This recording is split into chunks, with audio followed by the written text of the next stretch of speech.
All right, I'm taking this right from the latest round of Patreon Mega Vote-a-thon survivors into the final round. It's Honky Tonk Women in standard tuning with Keith Richards-esque noodles. But speaking of Patreon, before we get going, I'd like to take just a moment to thank the following people for signing up for the Patreon supporter of the Cause Club. Better Call Saul Powers, Barna Feher Badix, how did I do? Tracy, that was easy, Nicolas Decroix, and Joseph Fitos III. I should hope so. I know two guys named Joseph Fitos. Thank you very, my rib's upside down, very much for your support. My rib broke, and if you'd like to find out what that's all about, the link will be in the description.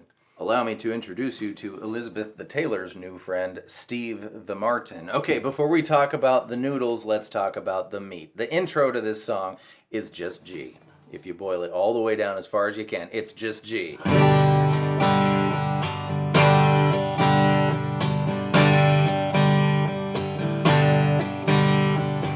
When we get into the verse, that's most of the rest of the song, the first line is G, G, C, C.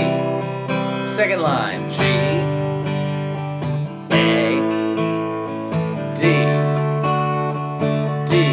Third line, same as the first line. 2 G's, 2 C's.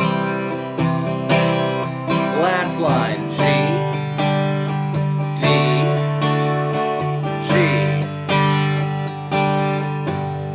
the chorus is twice through G, T, G. One more time, just for fun. G, T, G.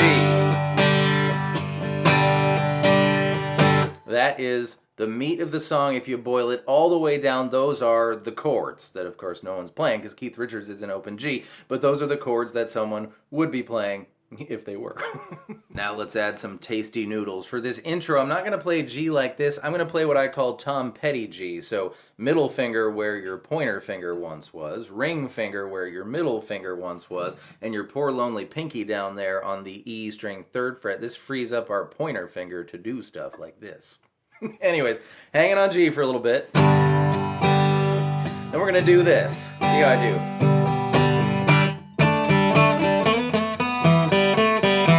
A little sloppy, but that's the idea. And one of the cool things about this being a G thing is that, nothing but, is that the jangly open B and G strings when you're doing stuff are totally okay to hear. So, what we're going to do is we're going to hit the B3 with our pinky.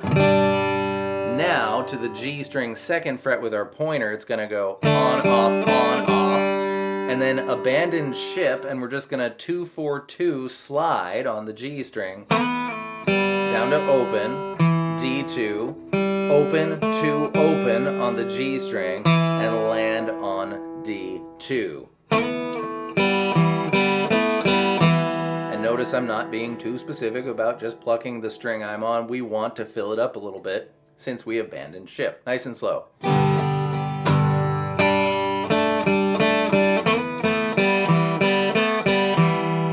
And that's your intro. Now, as we move into the verse, we are in a totally different tuning. So I was able to get some awfully Keith Richards-esque noodles in there, and other times I just came up with something for your consideration. So I hope you like it, but I'm going to go back to regular 4-finger G. And end our G section with that move. It's going to be E3, A, open 2 hammer on, D string open, into C, with just 1 strum on regular C. Then I'm going to bring my pointer up to the 5th fret of the D, G, B strings. This is an A-shaped C because A, B, C, right? Plus, I'm going to start with my middle finger on B6 and my ring finger on D7. Perfect. And then he's got a little fill after that. We can't quite get it, but here's something we can do. D9, B8, down 2 frets, and notice I'm letting that G string ring out in between 2 for just, more stuff happening, and down to 3-3. And the rhythm he does that on is kind of hard to do in standard tuning as fast as it goes, so I'm going to change the rhythm to like And now our first line sounds like this.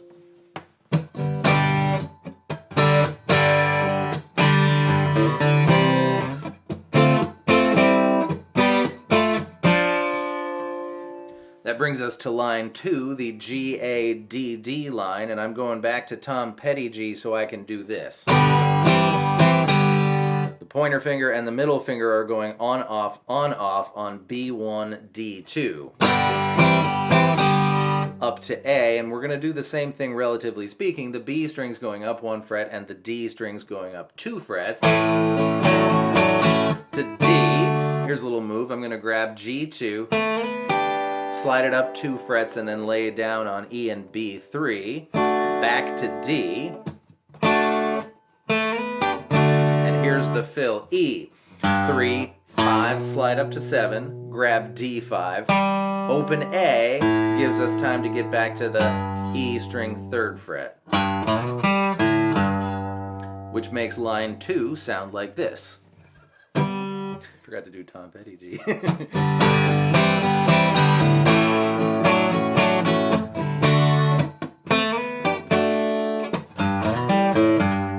Like that. Line 3, which is structurally identical to line 1, exits the G2 measures in the same fashion we just did this fill. So I thought we'd change it up a little bit and do it in a higher octave. Grab G open, slide from 2 to 4, reach back for E3, back to G2, and G open. So G, into our C with this is how line 3 goes. I'll do it.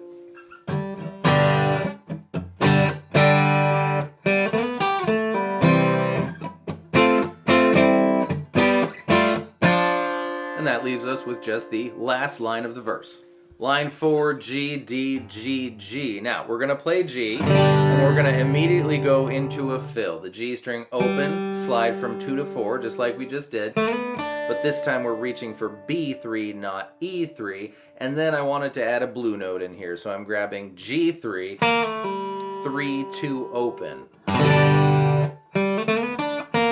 D, sus for it, and then we're going to hang on G for 2 measures, and it's kind of ramping up into the chorus, so I'm just going to do what I call the cowboy bounce. The pointer finger is going to the D string. Here comes line 4.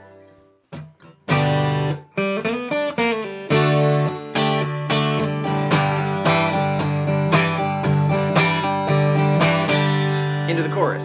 All right, I'm going back to Tom Petty G because I want to do this thing, the 2-finger thing.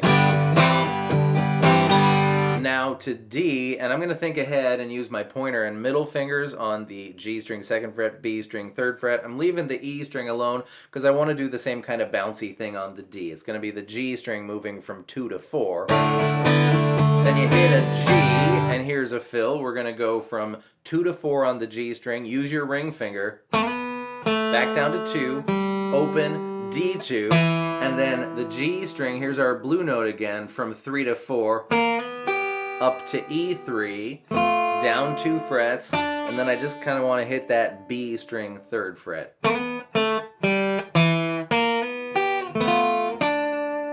I'll do all that.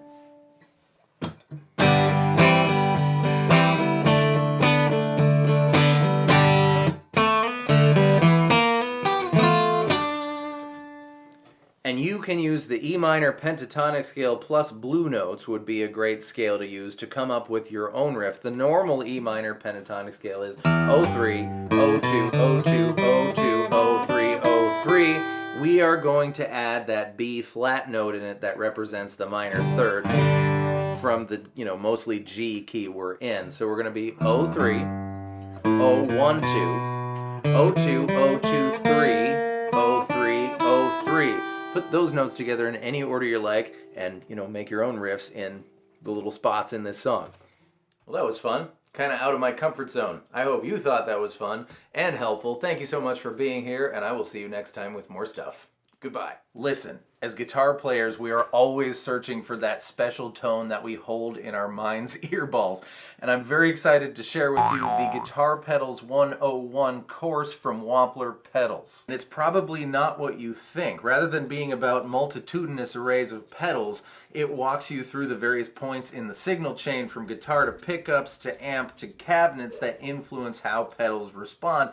And Brian Wampler illustrates his points and makes lots and lots of different tones with only 2 pedals. I took this course, I found it highly informative, so if you are on a lifelong mission for your tone, I encourage you to do the same, and it's only 20 bucks, so the first time you don't spend $200 on a pedal you don't even need and find the answer in some stuff you already have, or maybe get, sent off in a different, more helpful direction, you'll be totally glad you did. And the best part is you do not have to be an expert in these matters to gain from this Guitar Pedal 101 course from Wampler. It's for noobs, but there's also stuff for more experienced folks in there too.